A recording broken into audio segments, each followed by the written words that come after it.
Nadir Shah Adil award dream of youth जारी करेगा इंशाअल्लाह।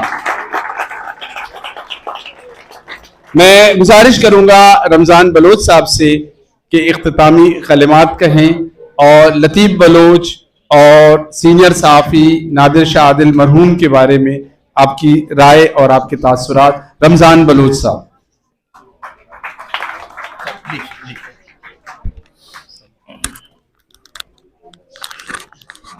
काश मैं खुर्शीद साहब की तरह अपने जज्बात का इजहार करता।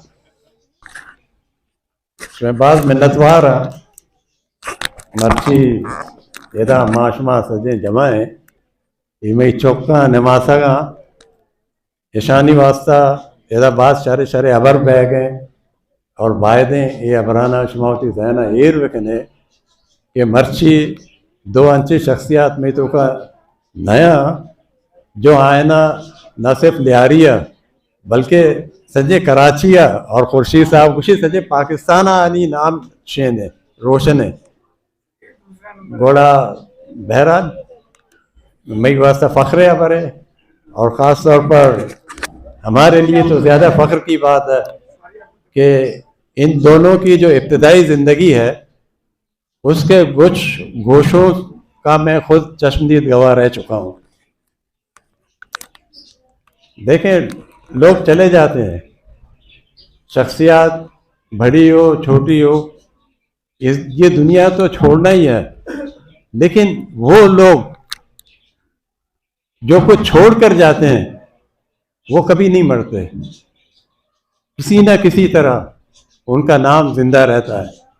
उनकी तहरीरों में, उनकी जो बातों में, और ये जो हम जो एक जगह बैठे हैं, सबीर साहब ने ये जो ड्रीम हाउस की पूरी टीम ने यहाँ हमें बिठाया है, तो हम उन्हीं को याद कर रहे हैं कि जिन्होंने बहुत कुछ छोड़ा यहाँ पर। ये दो नाम जो है नादिर शाह आदिल और लतीफ़ बलोच साहब कोई मामूली किरदार नहीं है। अच्छा, ये खुर्शीद साहब से मैं मुत्तफिक हूँ कि हम क्यों इनको लियारी तक महदूद करें।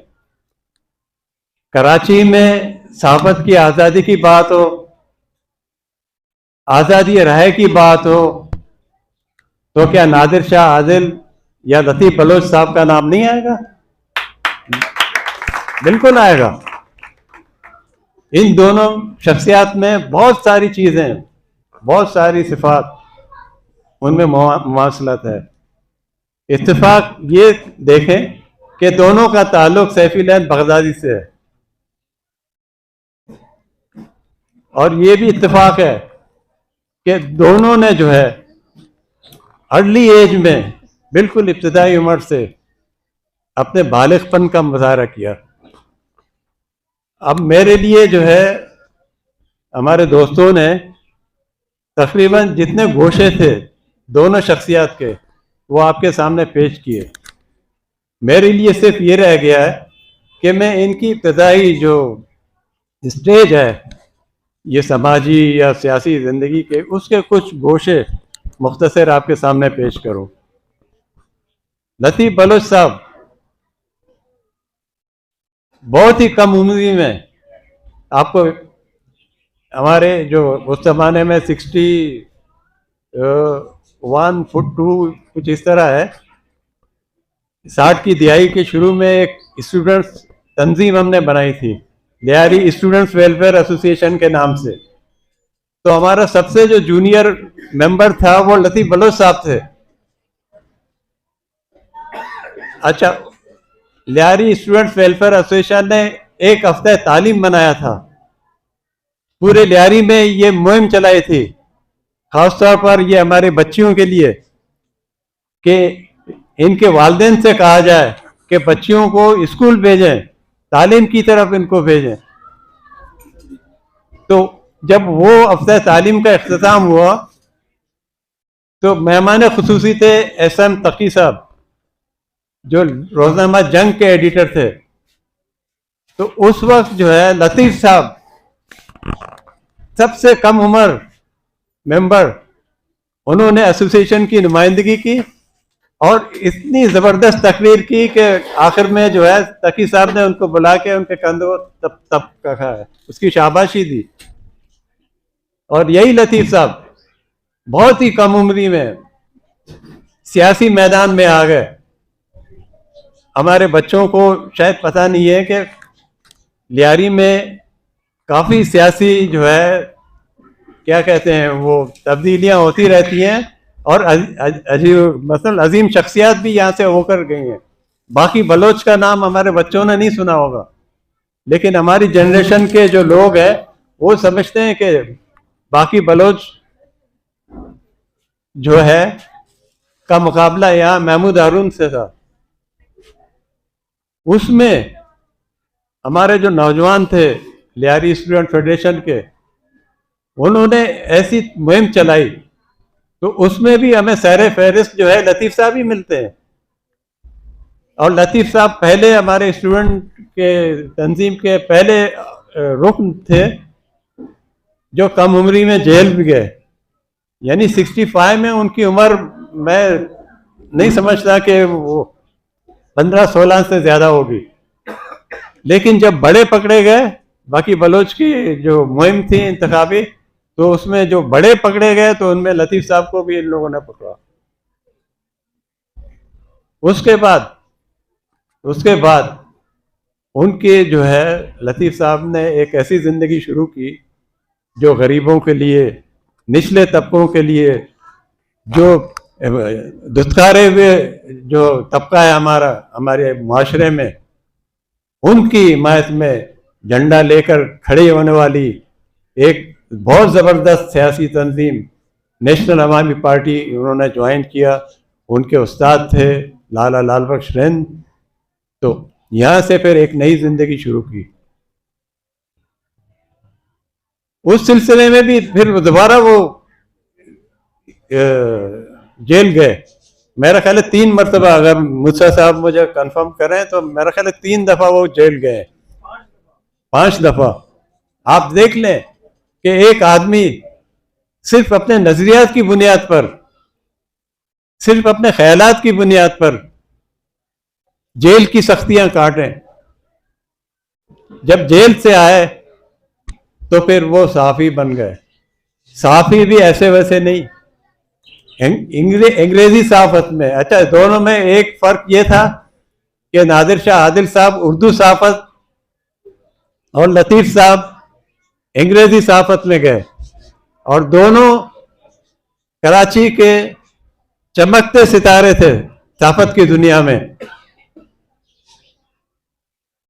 तो लतीफ़ साहब की बड़ी कंट्रीब्यूशन है यहाँ पर। लतीफ़ साहब रिटायर 30 साल, आप देखें डान एक इंटरनेशनल अखबार है, उसमें 30 साल उन्होंने खिदमत की, 3 साल। और 30 सालों में उन्होंने कौन से मसाइल जो है हाईलाइट किए। उसमें माहीगीरों के मसाइल थे, उसमें लियारी के मसाइल थे, उसमें कराची की जो बढ़ती हुई आबादी है, कराची के जो बढ़ते हुए मसाइल हैं, उनको हाईलाइट किया। मजलूमों की कहानी उन्होंने सुनाई। लेकिन जब 30 साल के बाद रिटायर हुए तो लतीफ़ साहब कोई घर नहीं बैठ गए। लतीफ़ साहब ने जो है गुलनूर एकेडमी के नाम से तालीमी जो है एक खिदमत का सिलसिला शुरू किया। उसके बाद लियारी में जो है मेरा ख्याल है पहला रीडर्स क्लब जो बना वो लतीफ़ साहब ने बनाया, और वो अभी तक है। खुर्शीद साहब ने जिस लाइब्रेरी की बात की है वो लाइब्रेरी मौजूद है, और मूसा साहब आजकल जो है उसकी सरपरस्ती कर रहे हैं। तो इनकी तजवीज़ बिल्कुल सही है कि हम इन अपने शख्सियात को जो है सिर्फ ज़बानी याद नहीं करें, हम उनको दस्तावेजी जो है सूरत में इस तरह लाएं कि हमारे जो बच्चे हैं, जो बच्चियां हैं हमारे, इनको पता हो कि हमारे जाने वाले जो शख्सियात थे उनकी खिदमत क्या थी। अब नादिर शाह आदिल की बात मेरा ख्याल है शबीर अरमान साहब के बहुत करीब रहे हैं, और शबीर साहब ने बहुत कुछ कहा उनके बारे में, और आबिद बरोई साहब ने भी बहुत कुछ कहा, और हमारे और दोस्तों ने, शबीर साहब ने भी। तो वो ऐसे इंसान थे मेरा ख्याल है कि बहुत कम, लियारी नहीं, कराची नहीं, पूरे पाकिस्तान में बहुत कम ऐसे लोग होंगे, बहुत कम ऐसे सहाफ़ी होंगे जो उसूलों पर चलते हुए आखिर तक पहुंचे। लेकिन इन्होंने कभी सौदाबाजी नहीं की, नादिर शाह आदिल ने कभी सौदाबाजी नहीं की, और मेरा ख्याल है इसी वजह से वो परेशान होते भी रहे पूरी जिंदगी। तो मैं समझता हूं कि सबीर साहब ने, अब देखें पुरानी, ये दोनों जो गए ये पुरानी नस्ल के लोग थे और पुरानी नस्ल के बहुत कम लोग रह गए। मेरा मतलब जान साहब आपसे नहीं है तो मैं पुरानी नस्ल के जो बचे कुचे कुछ लोग रह गए उनकी तरफ से सबीर साहब का बहुत बहुत शुक्रिया अदा करता हूं कि उन्होंने इन शख्सियात को याद किया और ये ऐसी यादगार जो है नशस्त रही आज की, कि मेरा ख्याल है कि हमारे नौजवानों को अगर किसी आइडियल की तलाश है, किसी आइडियल की तलाश है, तो सियासतदान मुझे माफ़ फरमाएं, किसी सियासतदान की तरफ नहीं जाएं, उनकी तरफ जाएं जिन्होंने समाज को बदलने की कोशिश की,